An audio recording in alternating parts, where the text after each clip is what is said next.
Global happenings today. We communicate. We analyze global news. Stay tuned.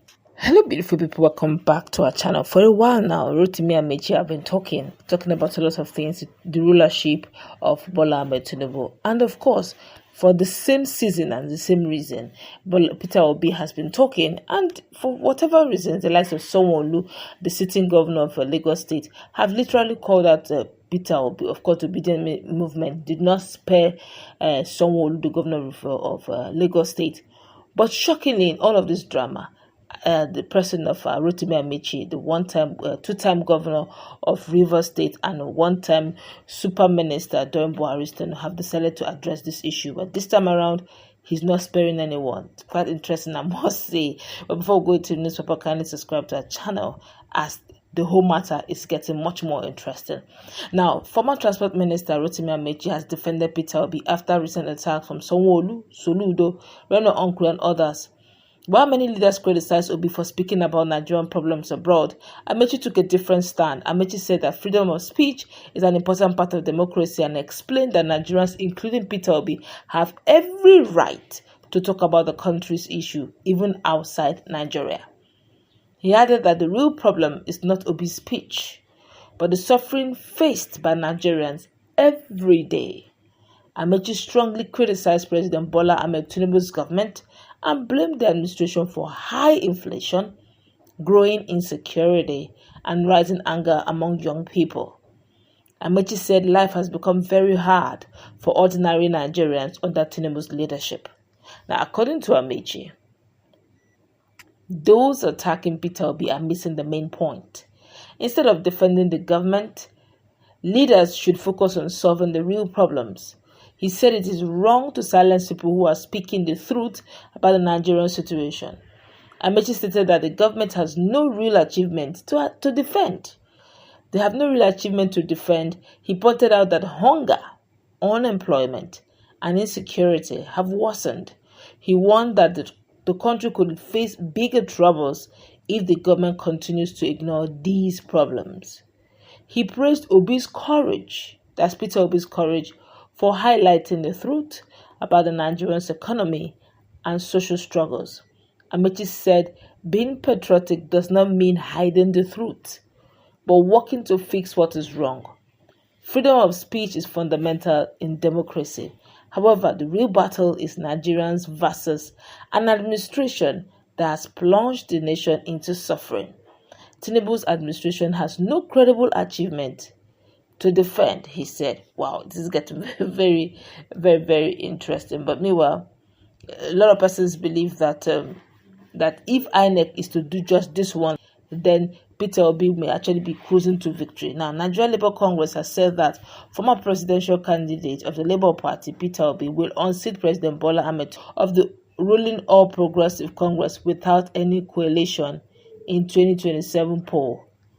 NLC added that Obi really does not even need to go into any form of coalition. He said NLC added that Obi does not need to merge with political figures like ex-Vice President Atiku Abubakar or even immediate past governor of Kaduna State, Mr. El-Rufai, to win any election. Now, speaking during an interview, the Deputy President of NLC Political Commission, Professor Theophilus Ndubuyako, said that once the Independent National Electoral Commission, INEC, conducts a free and fair election in 2027 presidential election, will be a walkover for former Anambra State Governor. Ndubuyako added that Obi remains a formidable and widely accepted candidate capable of defeating President Tinubu. He said, and I quote him word for word, Peter Obi doesn't need any coalition to win the 2027 presidential election. He is a sellable candidate. If you recall, he was already cruising to the 3 election before the controversial glitches.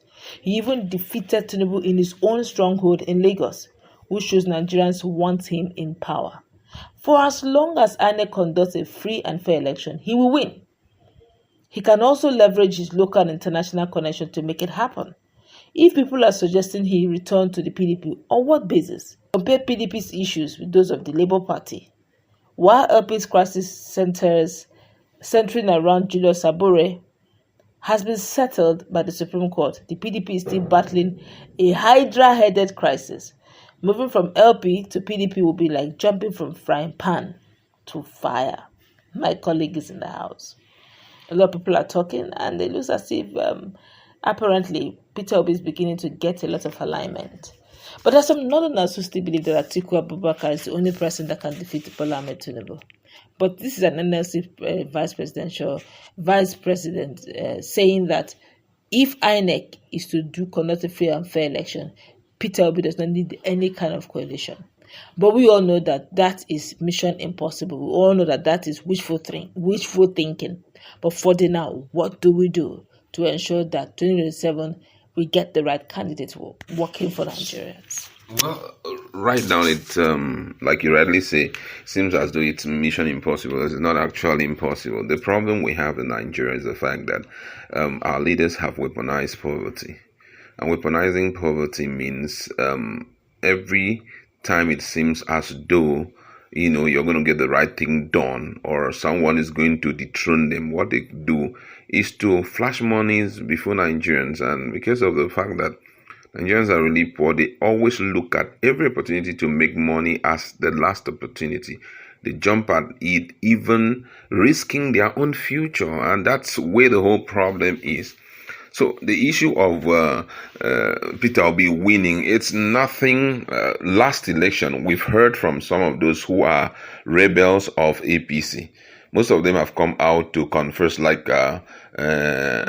Nokpasa on Arise TV came out to confess that he's not going to vote Tinubu, that in the last election he scored even below 40, that they knew that he wasn't going to go anywhere, that he was in the middle of the whole thing. So you can see that, unfortunately, Nigerians sometimes, or let me not just say Nigerians alone, even the system does not permit the right person to come in. But I think that at a point, Nigeria needs to be more stringent in our approach towards securing victory for the right candidate that will change the narrative of this country. And the only way that can be done is for us to be very vigilant when it comes to the issue of, the vote and the vote counting and everything. But I can still remember that there were even some places during that period of election, they said they shouldn't announce their votes. They did everything. Some of those so-called INEC guys, ad hoc staff, were ready to give in or give out or maybe pass on. They don't care. But the info was they don't have to declare anybody a winner. So I think that's where we're going to have so much. If not, I feel that there should be a setup of something look like INEC, a platform that looks like INEC, where all the election results are not just being snapped but being recorded. A short video naming the person who is going to be a representative of LP will have to give a short video where he will video the person that is doing it, an INEC person that is doing it, video the result and send it across, snap it also and send it across. So collation will start there. When collations are being done, they'll be doing it, you play the video, you show it, put it up and then sum total it, let everybody see party by party. So that during the period of whatever they're going to do, going to judiciary, those things can be presented. But these guys, even as you're trying to plan smart, they are the ones controlling the agencies of government. They just know what to do. That's when it seems as if it's going to be impossible. Except Nigerian people willingly will join forces together to fight this thing. It's not something that anybody should sit on the fence. If we want the right government to be enthroned, the person that wins the real election to be enthroned, we must be unanimous across board because when we are talking about the issue of election, we're not talking about, only in the metropolis. We're talking about even in farm settlement is going to happen, local government, core local government is going to happen and all of that. So we need the people to be unified enough, to fight this. Outside that, this issue of coalition and all of that, if Bola Ahmed Tinubu, like someone rightly pointed out, if Bola Ahmed Tinubu outside of government could still win, talk less of being inside. All the weapons or all the manipulation required to make it work, they'll put it at the wall. But then it's better to fight than never to fight. So I think we still have a chance of winning. All right, let's go wrap it up.